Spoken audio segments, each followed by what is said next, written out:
mayroon silang 7-seater. Wow! Di ba? From, talagang being, experiencing challenges financially, pinagpala sila ni Lord ng isang magandang negosyo. Kaya alam ng Panginoon, nagbabago talaga ng buhay natin. Amen? Sino dito darating yung panahon, gusto niya, Lord, ako rin gusto kong maranasan yun. Amen? Susunod lang tayo sa Diyos. We declare this month of divine alignment. Naisip ko natin na ang ating buhay ay nakaayon sa kalooban ng Diyos. Amen? Sige, tayo lang po tayo para sa pagbasa ng salita ng Panginoon. Salamat sa Diyos sa napakagandang patutuon ng ating kapatid. Actually, maraming mga detalye yun eh. Mapapakinggan niyo yun sa replay. Nakakatuwa, nakaka-bless ang ginagawa ng Panginoon sa kanilang buhay. Sige po, sama-sama tayo. Let's read the Word of God in 2 Corinthians chapter 5, verse 17. Ready, go. Therefore, if anyone is in Christ, that is grafted in, joined to Him by faith in Him, the Savior, he is a new creature, reborn and renewed by the Holy Spirit. The old things, the previous moral and spiritual condition have passed away.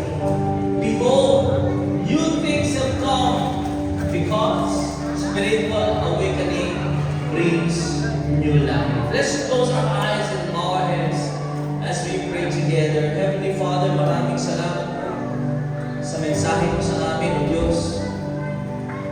Speak to each one of us.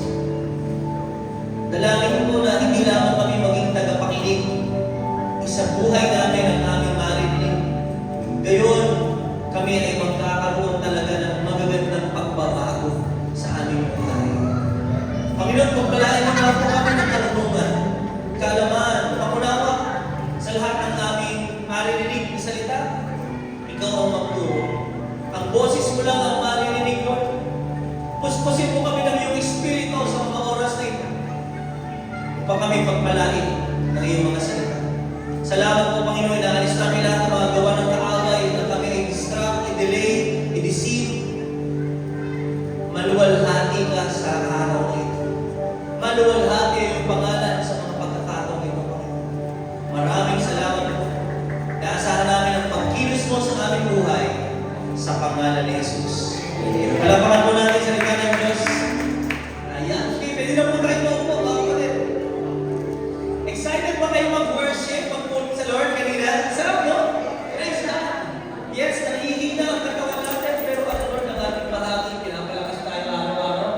Magandang hapon po sa ating lahat. Ako si Pastor Roman ng Jesus Coming Church. We welcome everybody sa gawain ng Panginoon, and dito na tayo sa Word of God. Sa salita po ng Panginoon na pinag-usapan natin ngayong buwan ng Mayo, ito po'y patungkol sa pananampalataya. Faith. Tayo dapat mabuhay sa pananampalataya. Can you tell the person beside you, sabihin mo sa kanya, live by faith. Live by faith. Saan daw tayo mabubuhay? Sa pananampalataya. Hindi sa feelings lang. We will not live by feelings. We will not live by what we see. We will live by faith. Saan po ba tayo magkakaroon ng pananampalataya? Sa salita ng Diyos.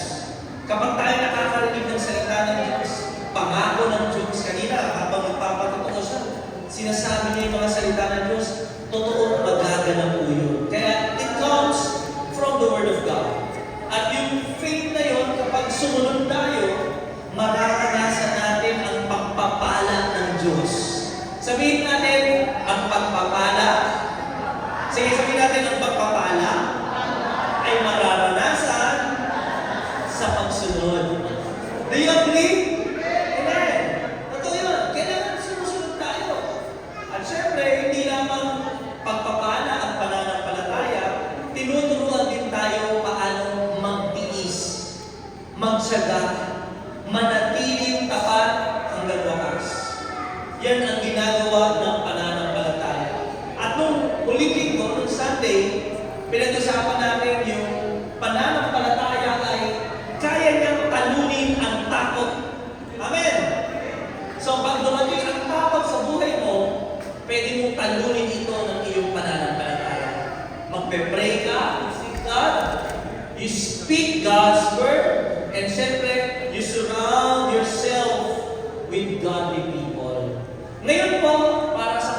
pag-aaral natin sa month ng May. Ang ating pag-uusapan is faith that transforms our life. Ang pananampalatayang totoo, nagbabago ng buhay ng tao.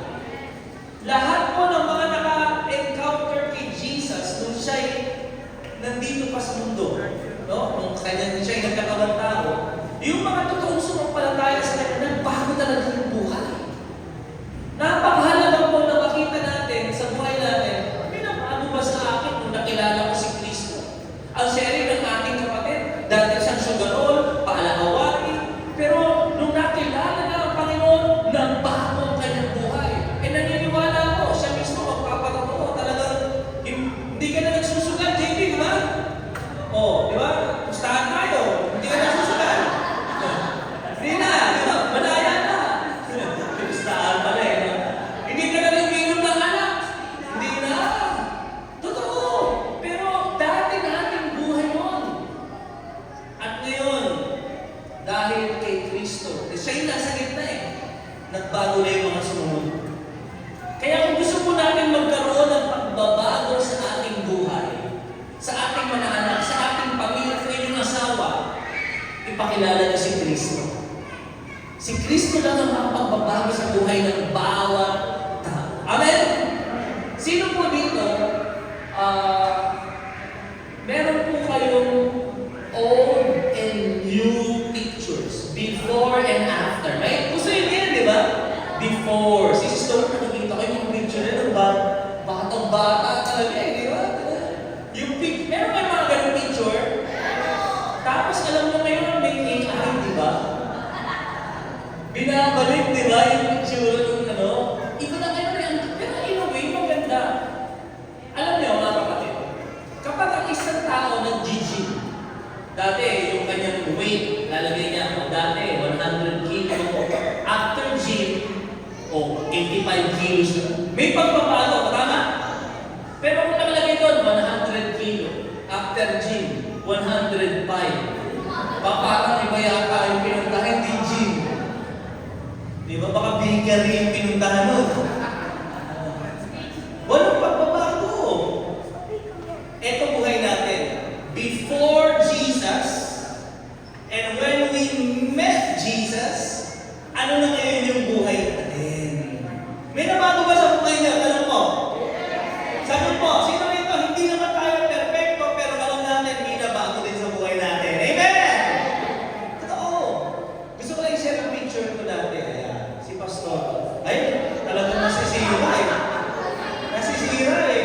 Kanina sa GIG, nagkakami yung laptop eh. May sound na yan, no? Yung si Pastor, isipin mo yung itsura ng tao na yan. Wala ka pag-asa.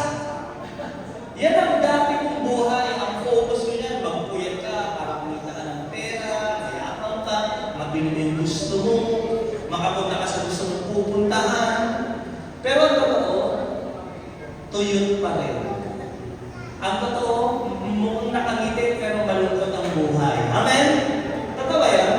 Pag tinignan mo yung buhay mo dati, kala mo masaya mo, pero pag tumingin mo ngayon, nasa kadiliman. Pero salamat sa Diyos, natagpuan niya ako. Amen? Salamat sa Panginoon, kahit ako'y makasalanan, gumawa siya ng paraan para magkaroon ako ng pagkakakilala sa Kanya. May nagbahagi sa akin ng magandang balita at natanggap ko si Kristo. At yung buhay namin dati, itsura niya, no? Diba? Parang, ano lang eh, maging masaya lang sa buhay. Ito na ngayon sila na may kasamang mag-asama. Ayan! May glow up eh! Ang layo naman yan! Yung mga kasama ko, di na nga ako makilala ngayon eh. Totoo yun! Ikaw na ba yan? Parang wala lang. Narinig niyo ba yun sa mga kasama niyo? Parang di yata. Narinig niyo ba yun? Yung mga plastic, uy, lalo yung tumanda. Di ba? Uy, parang masaya-saya ng buhay mo. Amen! Alam mo sagot? Dahil kay Kristo. This week, hindi ko ginawa sa GIA dito. This week, nagkaroon ng meeting ng Labation. Ang ganda ng awitin eh. Magsi-70 na si Bishop. Sabi niya, doon sa awitin, nang si Kristo ay makapiling ko. Buhay ko'y nabago nang makapiling ko si Kristo. Totoo po ba yun? Na nabago ang buhay natin dahil kay Kristo. Tapos sinabi ka na, nung wala ka pa sa buhay ko, ang isip ko'y gulong-gulo. Puso ko'y laging nasasaktan, walang taglay ng kasiyahan. Ngunit nang makilala kita, halos malunod ako sa saya. Totoo ba yan? Kristo Jesus, salamat sa'yo. Ikaw ang buhay ko. Ngunit nang makilala kita, halos ako'y malunod sa saya. Kristo Jesus, salamat sa'yo. Ikaw ang buhay ko. Naranasan niyo lang ba yun? Yung sumobran sa'yo talaga ang buhay niyo? Napakaganda. Kaya tandaan po natin, ano ang makikita sa isang taong tunay na sumasampalataya kay Kristo? Pagbabago. Pagbabago. Sabi mo lang sa tabi mo, may pagbabago. Di ba binasa natin? Behold, therefore, if anyone, kahit sino, kahit matagal ka ng Kristiyano, kahit ikaw ay anong relihiyon, kahit ano ang iyong nakaraan, kahit ano ang pagkakamali mo sa buhay, kahit gaano karumi ang iyong buhay noon, kapag ikaw ay nagsimula magtiwala kay Kristo, babaguhin ka niya. Amen! Babaguhin ka niya. Behold, new things have come because spiritual awakening brings a new life. Kaya una na nababago sa atin, kapag tayo may totoong pananampalataya, alam mo ano?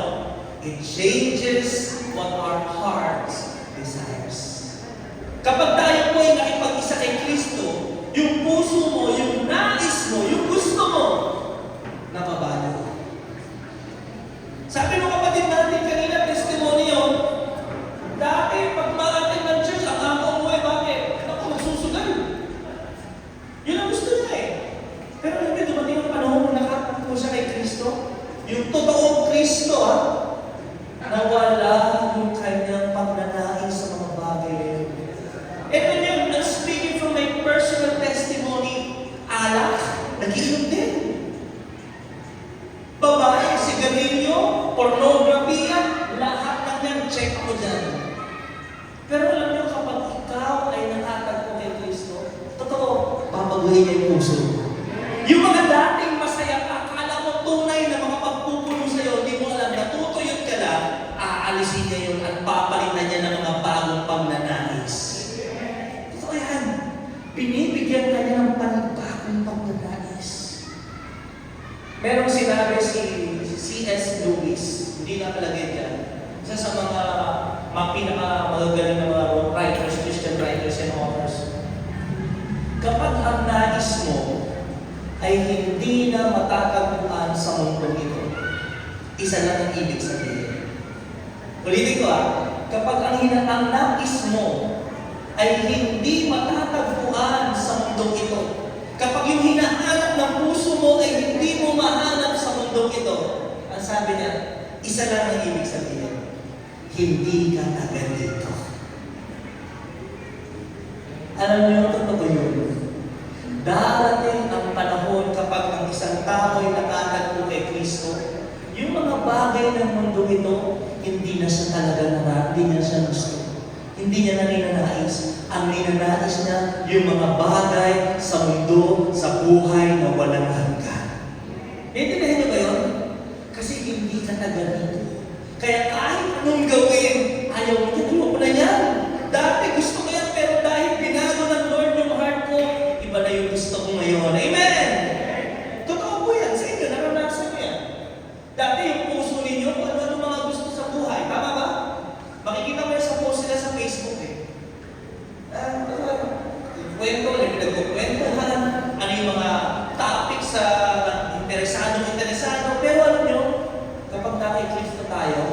Binabago niya ang gusto natin. Binabago niya yung gusto natin. Ano yung gusto natin dati? Mayaman, magpayaman, mabili ang mga gusto natin, mabili, makapunta sa mga lugar natin. Hindi naman po masama yun. Magkaroon ng magandang bahay, sasakyan, hindi masama yan. Pero alam nyo, kapag nakay Kristo ka na, yung mga sinabi ko na yun, hindi na yun yung priority mo. Mga pangkilala lang yun sa iyong list. Ano gusto mo ngayon? Gusto ko yung pamilya ko makarinig ng magandang balita at magkaroon sila ng buhay na walang hanggan. Sa birthday mo, ano gusto mo? Gusto ko makapagbahagi ng magandang balita sa mga pamilya ko. Kung maghahanda man ako, gusto ko yung mga kapag-anak namin hindi pang Kristiyano, yun ang iimbitahan. Ay, hindi na yun, nagbabago yung puso. Sa Bible po, may mga nakakilala kay Kristo, nagbago buhay nila. Papakilala ko yung isa, si Matthew. Sabihin yung Matthew. Ang trabaho po ni Matthew dati, siya isang tax collector. Alam niyo ba tawag sa kanya traidor? Kasi bakit? Magkaano tayo eh? Parehas tayo Hudyo. Nagtatrabaho ka sa kalaban. Sinisingil kami ng kalaban. Doon ka ng pagtrabaho. Mayaman na mga tax collector. Makapangyarihan sila, mag-influence sila. Pero tinawag siya ni Jesus. Ang sabi ni Jesus, Matthew, come! Follow me! Be my student! Be my disciple! I want you to come! Anong ginawa ni Matthew? Verse 28, sabay-sabay po. And he left everything behind and got up and began to follow Jesus. Teka, nasaan pa si Matthew? Ano yung iniwan niya? Ano yung iniwan ni Matthew? Sitting at the tax book. Iniwan niya yung mga pera doon. Iniwan niya yung trabaho niya. Iniwan niya yung influensya. Iniwan niya yung kapangyarihan para sundin si Jesus. Nagbago kasi gusto niya sa buhay. Binago ng Panginoong Jesucristo sa pamamagitan ng kanyang salita, follow me. Nagbago yung gusto ngayon ni Matthew. Hindi niya naman gusto magpayaman eh. Ang gusto niya, masunod si Jesus sa kanyang buhay. Amen! And he became a follower of Jesus. Kaya alam niyo, ganun din tayo eh. From seeking the temporal things of this world, we are now seeking what will continue and will remain forever. The eternal riches of heaven. The eternal life with God forever and ever. Eternal joy and happiness. Iba na yung nahanap natin. Iba na. Pangalawa, si Apostle Paul. Si Apostle Paul, bago siya naging apostol, siya po ay kilalang Saul. Sa Acts chapter 9, ano yung ginagawa niya? Lahat ng Kristiyano, sample Kristiyano ka, pag nalaman ka ng Kristiyano ka, papadampot ka na. May pananakot, may pagpatay sa mga Kristiyano sa kanyang panahon. Sino leader? Isa siya sa mga leader. Pinapakulong niya. Meron pa siyang letter, parang warrant of arrest. Ito yung warrant of arrest sa lahat ng mga naniniwala na si Jesus ay Diyos na siya'y namatay sa krus at muling nabuhay. Naniniwala ka doon, huli ka. Kulong ka. Kalaban siya ng mga Kristiyano. Pero nung nakatagpo siya kay Kristo, habang siya'y manghuhuli ng mga Kristiyano, habang siya'y naglalakbay sa Damascus, chapter 9, chapter 10, basahin mo. Bigla po nagkaroon ng napakatinding liwanag. Nabulag siya. At habang wala siyang makita, alam niyo, may boses siyang narinig. At ito ang sabi ng boses. Saul, Saul, bakit mo ako inuusig? Saul, Saul, why do you persecute me? Alam mo sabi ni Saul? Who are you, Lord? Sino po kayo, Panginoon? Alam mo, sumagot yung boses. I am Jesus. I am Jesus, the one you are persecuting. Ano na nangyari kay Saul? Nabulag po siya ng 3 araw. At doon sa kanyang magulang, wala siyang magawa. Yung pinaniniwalaan ng relihiyon dati, na kinakalaban niya yung mga Christian, na bago. Tinalikuran niya yun at sumunod siya sa daan ng Panginoon. Totoo, lahat po tayo may mga kanya-kanyang paniniwala noon. Yes or no? Kakomento ko nga lang yung mga ibang matatanda sa simbahan natin eh. Na sumasayaw sa kahoy, binalang barbida, binibisa, nagmomosiko, ganyan ang buhay natin dati, tama? Pero nung nakatagpo kay Kristo, na nalaman mo na hindi tumitira ang Diyos sa mga gawa ng kamay ng tao, hindi mo na sinasambay, wala namang power yun eh. Wala namang kapangyarihan yun eh. Tama mo ba? Nagkaroon ng pagbabago na hindi mo na nais yun, ang nais mo sumamba sa Diyos na hindi mo nakikita. Manalangin sa Diyos na hindi mo nakikita. Kasi ang Diyos na hindi mo nakikita ang magbibigay ng gantimpala sa iyo. Amen! Nagbabago. Nagbago yung kanilang nais. Si Apostle Paul, dati, kalaban ng Kristiyano. Ngayon, kakampi na siya ng mga Kristiyano. Dati, winawasak niya yung mga simbahan. Ngayon, siya ay nagtatanim ng mga simbahan. Amen! Change! Sabi mo, pagbabago! Alam nyo, nung binabasa ko to, binar nila na siya. Huwag ka nang pumunta dito, huhulihin ka, papatayin ka. Alam mo, sabi niya, basahin po natin, wala nang halaga sa akin ang buhay ko. Magawa ko lamang ang tungkulin at matapos ang gawain tinanggap ko mula sa Panginoon Jesus. Yung buhay ko wala na akong pakialam. Yung nararamdaman ko, walang problema. Masaktan ako, okay lang. Mahirapan ako, okay lang. Hanggang mamatayan, okay lang siya. Siya ang nagsabi, sumulat, for me, to live is Christ and to die is gain. Pag nabubuhay ako, kay Kristo ako. Pag namatay ako, pakinabang kasi makikita kami ni Kristo.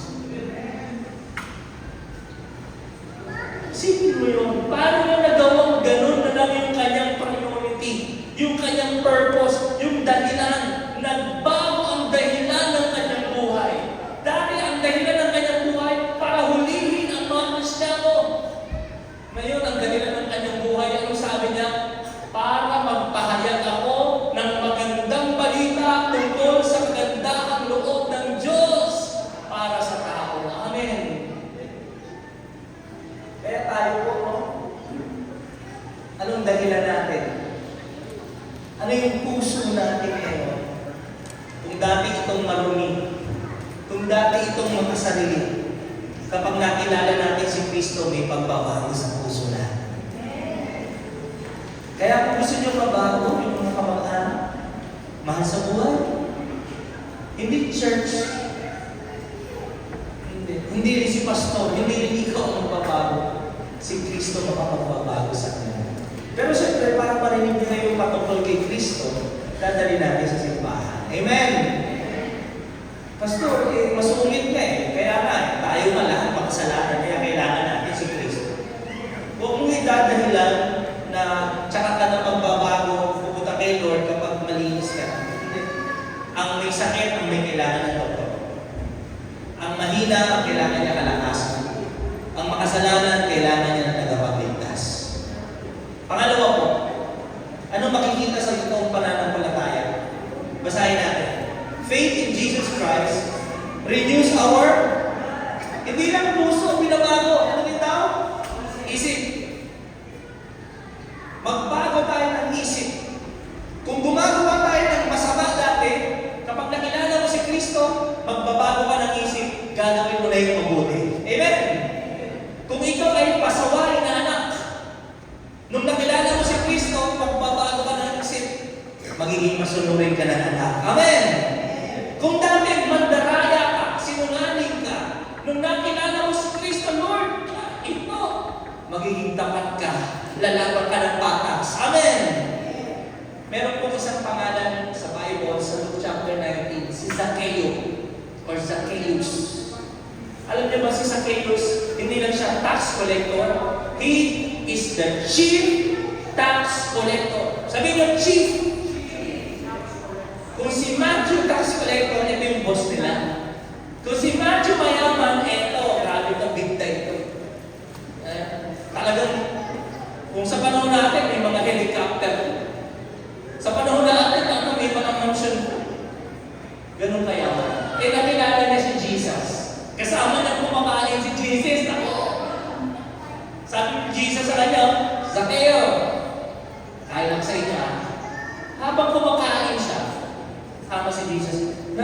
Naranasan niyo yung pag-ibig ng Diyos.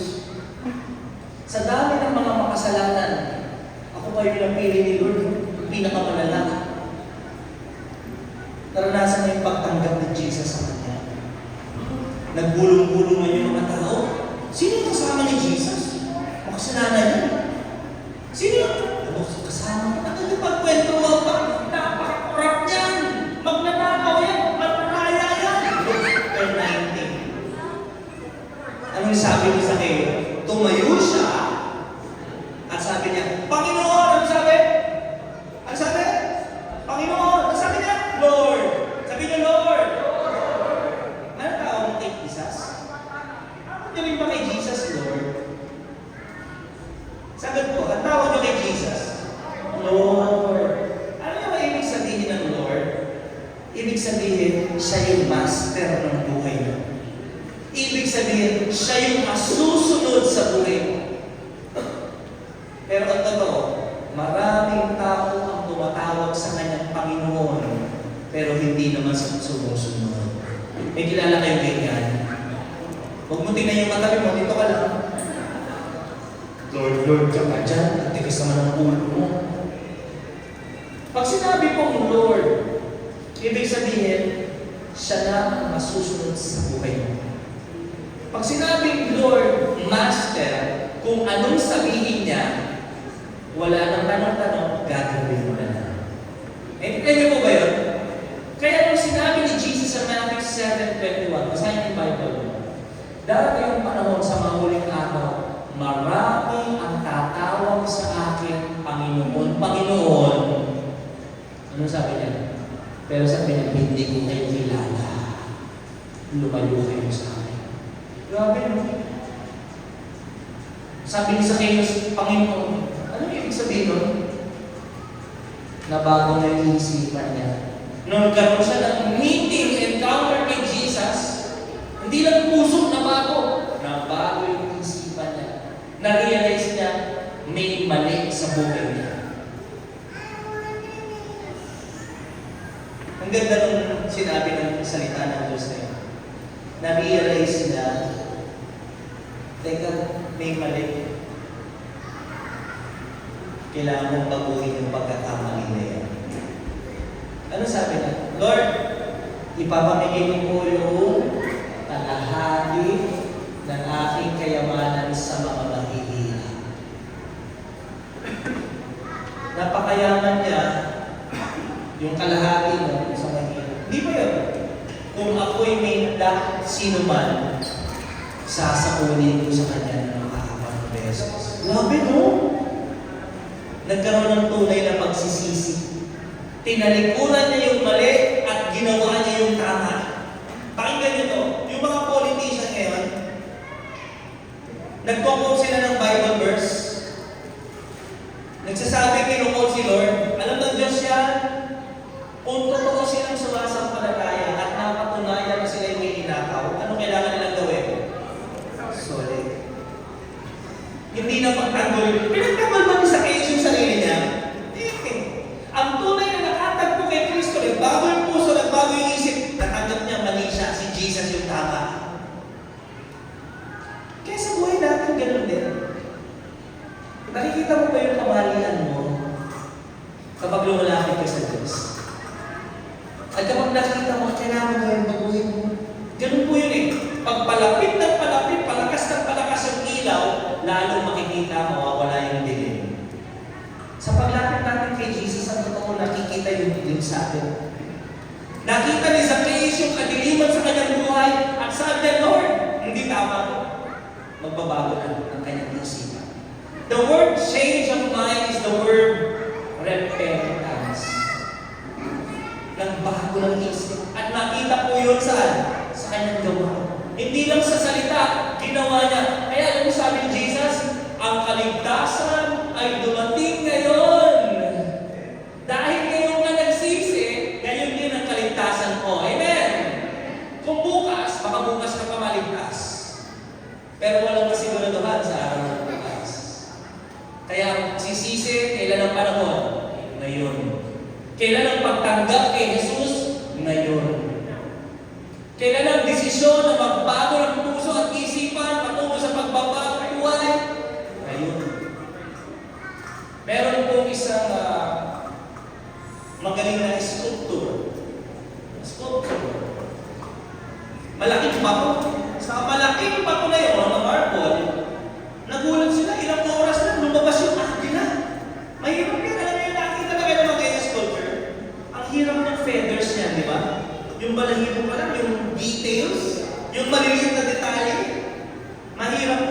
tinanong siya, in-interview, paano mo nagawa yung agila sa isang malaking bato na yun? Alam niyo ang sagot niya, simple niya. Para sa ibang tao, ang nakikita lang nila ay isang malaking bato. Pero ako, ang nakikita ko hindi malaking bato. Ang nakikita ko ay isang magandang agila. Paano mo naman nagawang naging agila yan? Simple lang. Aalisin ko yung mga hindi mukhang agila.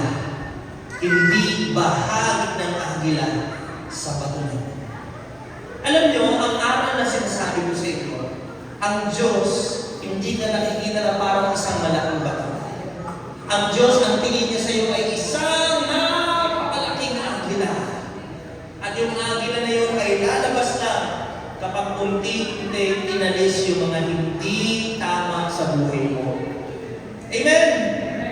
At hindi yun isang beses lang. Araw-araw, binabago tayo ng Diyos. Binabago mo ako araw-araw. Amen? Kaya, Lord, ano po yung hindi nakikita na maganda sa akin? Unti-unti, magbago ka ng isip, alisin mo, baguhin mo. Ang nakikita ng Diyos sa iyo, ikaw ay kanyang anak. Pakita-kita yung katabi mo, sabi mo sa kanya, anak ng Diyos. Anak ng Diyos. Bakit hindi ko naniniwala? Marami ka naman. Sabi mo sa kanya, anak ka ng Diyos. Anak ng Diyos. Pag may nakita kang hindi magandang attitude, ano sasabihin mo? Anak ka ng Diyos. Hindi ganyan ang mga anak ng Diyos. Alisin mo yan. Amen! Kapag nagsalita siya na, teka, hindi ganyan ang lengguwahe ng mga anak ng Diyos, alisin mo yan. Amen! Pag medyo nakasimag siya, hindi nakasimagan ng mga anak ng Diyos. Hindi magkagalitin, hindi magpagtanim ng sama ng loob ang mga anak ng Diyos. Amen! Alam niyo ang sabi nga dito, Galatians 4:19, my little children for whom I am again, sabay-sabay, the pains of labor.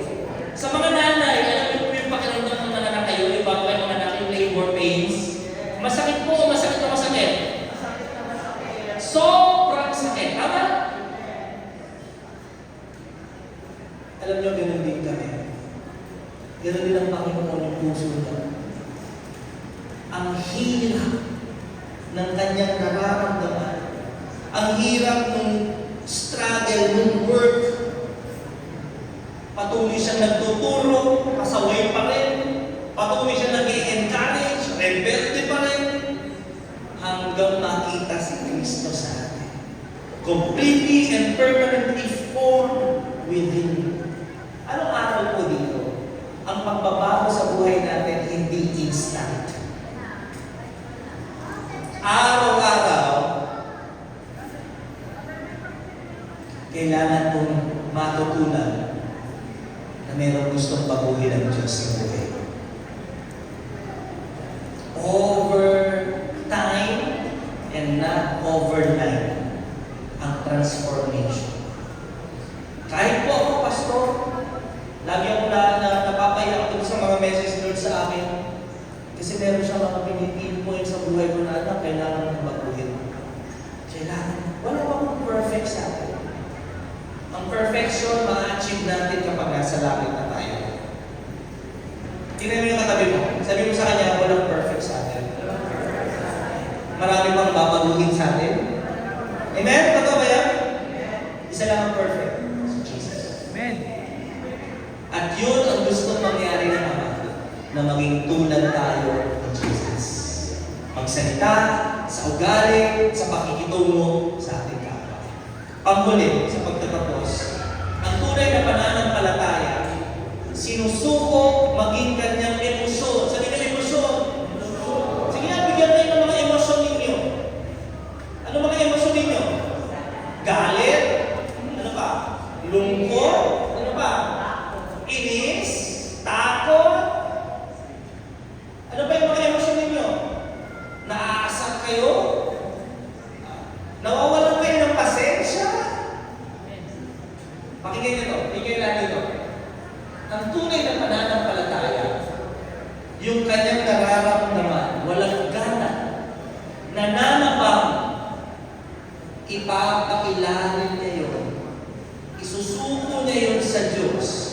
para sundin kung ano yung sinasabi ng Diyos sa kanyang buhay. Kasi ito ang totoo. Maraming Kristiyano, hindi mga tao, normal na ito sa tao, pero may mga Kristiyano ang nangunguna lagi yung emosyon. Hindi kung ano ang sinasabi ng salita ng Diyos. Feelings are real, but they are not reliable. Totoo po yung nararamdaman natin, pero hindi yan mapagkakatiwalaan. Kasi madaya ang puso. Feelings are good indicators, but they are poor dictators. Hindi dapat ang emosyon ang magdikta sa iyong mga desisyon. Kasi kapag ikaw ay sobrang lungkot at nagdesisyon ka, tama ba yung desisyon mo? Pag galit ka, nagdesisyon ka, nagsalita ka, tama ba yung sinabi mo? Pag sobra ka namang saya, emosyon mo, nagdesisyon ka, mali din. So meron dapat mas mauna sa ating emosyon. Dapat may mas susundin tayo at ipailalim natin ang emosyon. Alam mo ano? Isubmit natin ang ating emosyon sa Diyos para sa Kanyang kalooban. Kung ano ang sinasabi ng salita ng Diyos, yun ang dapat nating sundin at hindi kung ano yung ating nararamdaman. Pakinggan nyo ito, pakinggan natin ito. Nagawa nyo na ito eh. Check na tayo dito sa verse 3, kailangan na lang natin gawin araw-araw. Dumating na po ba sa point ng inyong buhay, umattend kayo ng church, nag-church service kayo, wala kang gana talaga. Paaring pagod ka, nangihina ka, kulang ng tulog, uyan. Ngayon, naranasan niyo yung umattend ng church service kayo? Yung parang gusto mo matulog, pinilit ka lang, tapos bago pa kayo pumunta sa Diyos, nagsikawan kayo, nagpurutan kayo, nag-aaway kayo. Tapos pagdating doon, sabi ng worship leader, come on, taas natin kami natin sa Diyos. Let's worship Him with all your heart. Buong puso. Dumating na ba sa point ng iyong buhay na tinaas mo yung kamay mo sa pagsamba kahit wala kang gana? Dumating na ba ng point sa iyong buhay na kumanta ka kahit parang hindi mo feel? Yes or no? Dumating na ba na pumalakpak ka sa Lord kahit parang malungkot ka? Tumalong-talong ka pa, pero ang totoo may mga problema ka. Dumating na yun, pakinggan niyo to. Hindi mo feel, pero ginawa mo pa rin. Anong ibig sabihin? Ipinailalim mo, isinuko mo ang nararamdaman mo para sundin kung ano yung gustong gawin sa iyo ng Panginoon. Amen! Nagawa na natin to, yes o no? Kailangan mo lang practice mo. Pag nagagalit ka, kasama mo yung iyong galit sa Diyos, yung nararamdamang inis, at sundin mo ang sinasabi ng Panginoon. Magpatawad ka kahit hindi mo pa-feel. Amen? Kahit pagod ka, patuloy kang maglingkod. Anong tawag doon? Pastor, may nagtapos sa akin, para namang pinipeki yan. Mali. You're not being fake. You're being faithful in the will of God. Hindi po siya pamimeke o pamamlastik sa Diyos. Nagiging tapat ka. Pinapailalim mo yung iyong nararamdaman para sundin kung ano yung kanyang kalooban. Hallelujah! Amen! Sabi mo sa katabi mo, huwag padadala sa emosyon. Sino po rito nakasakay na kayo ng kabayo? Totoo. Totoo, ayan. Wala. Carousel. O yung sa Tom's World, yung lulugan na dalawang token, nakasakay na kayo noon. Sa inyong pagsakay sa kabayo, pakinggan niyo to. Kung kayo nakasakay ng kabayo, hinayaan ba kayo mag-isa? Yung nirentahan nyo lang, hinayaan ba kayo mag-isa? Hindi, tama? Meron pa rin. Bakit? Bakit hindi kayo kailangan mag-isa? Kahit sabihin mo, pag-bilisan ko yung konti, di ba? Bibilisan niya. Gagano, tapos bibilis, di ba? Bakit hindi kayo iniiwan na?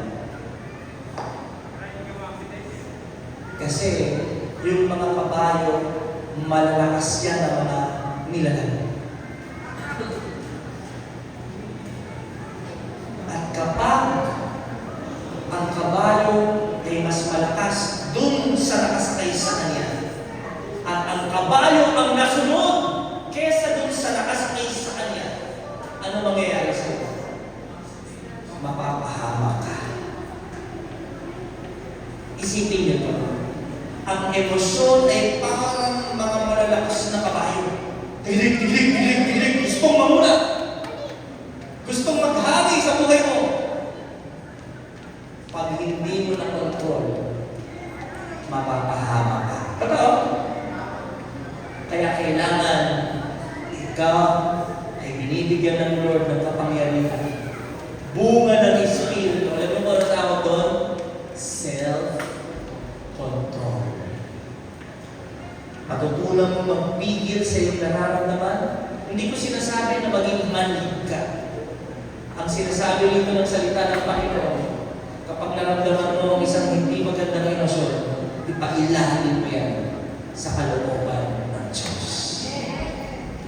Higit sa lahat, ang pinakamagandang halimbawa, alam niyo sa iyo? Si Jesus. Si Jesus, ang sabi niya sa Luke 22:42, sabay-sabay po basahin natin. Father, if you are willing, remove this cup of divine wrath from me.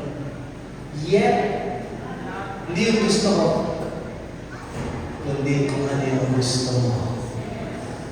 Thinking lahat dito. Alam mo kung ilang beses na pinag-pray ko?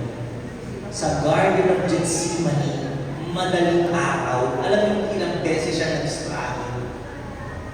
3 beses. Para sa kanya, ako maghihirap. Hindi ko pa kasalanan to.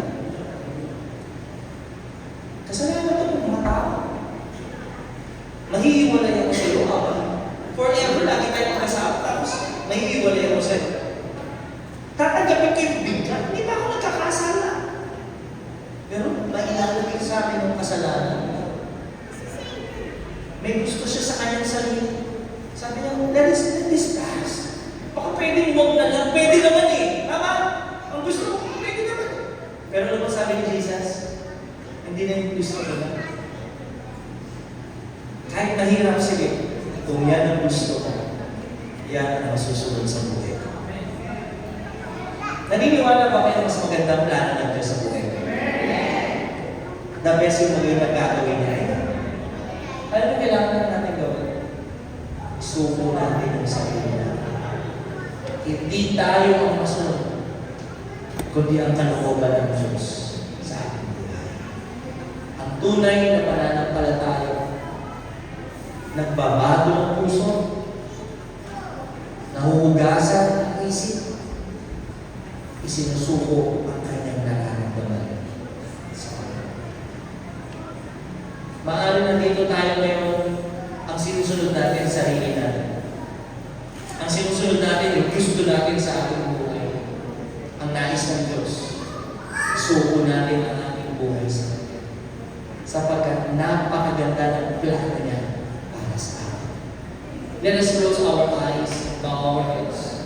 Sa panalangin ito, maaari lumungusap ang Diyos sa iyo. Maaari sinusunod mo lang yung gusto mo. Tinatanggihan mo yung kalooban ng Diyos. O maaaring emosyon ang nauuna lagi sa iyo. Laging puso yung nararamdaman mo, ang inuuna mo, ang nagdadala sa mga desisyon mo. Kapatid, lumapit tayo sa Panginoon. Kaya niya tayong maguhin. Kung tayo'y magpapakumbaba at hihingi ng tawad sa Kanya. Marahil sa buhay mo dahil sa mga maling desisyon, sa iyong emosyon na nagmuna nagkaroon ng kaguluhan, nagkaroon ng hindi magandang pangyayari. Kapatid, ang Panginoon ay nagbibigay ng pagkakataon sa iyo na gusto niyang ayusin ang mga bagay na sira, wasak sa buhay mo. Lumapit tayo sa Panginoon. Sumampalataya tayo sa Kanya na Siya ang makapagbabago sa atin. Maaari ko yung taong rebelde. Na kahit ano sabihin sa iyo ng salita ng Diyos, ayaw mo sundin. Kapatid,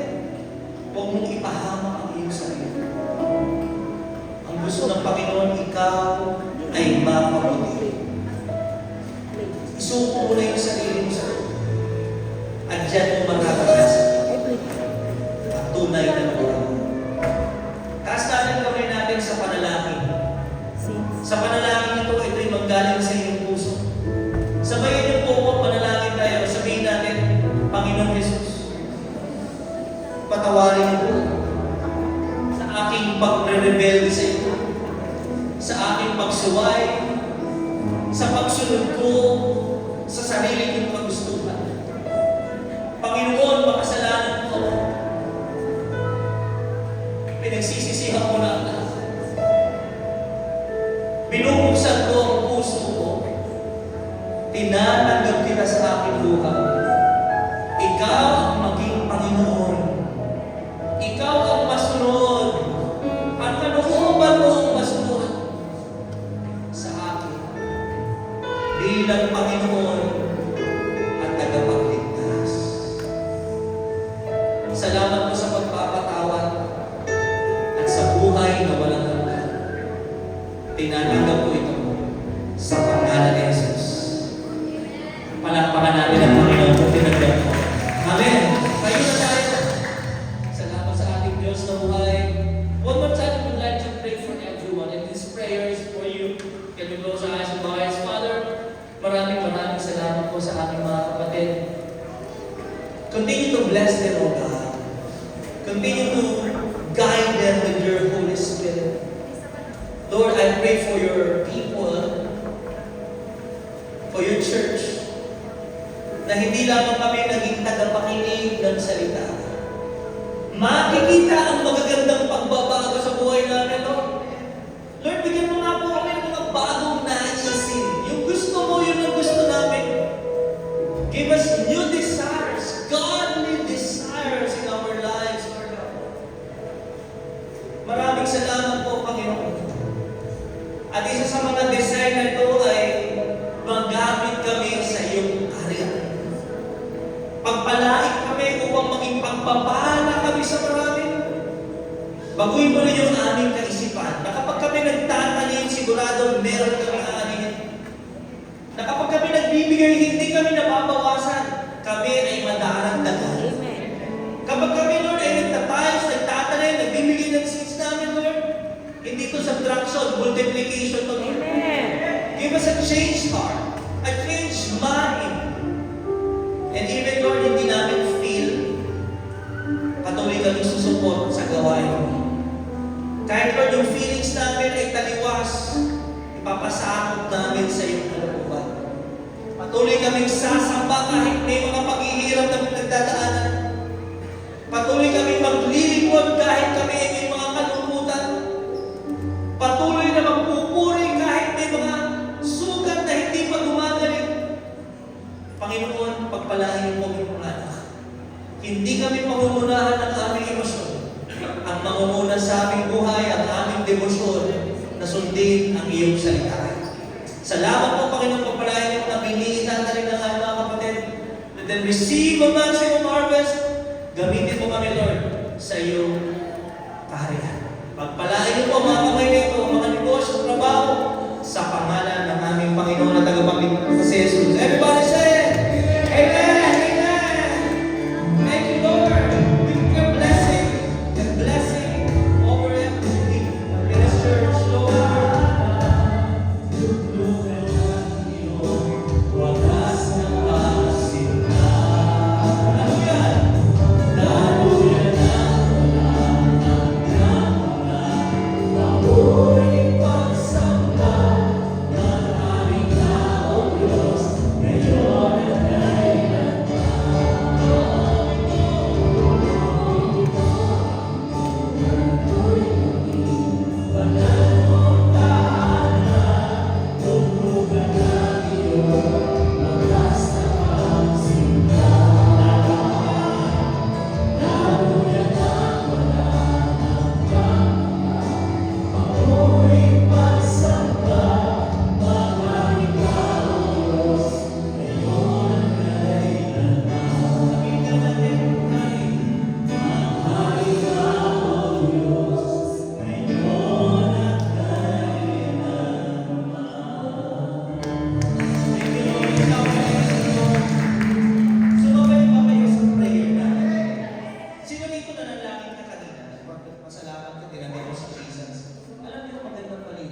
pinatawad na tayo ng Panginoon.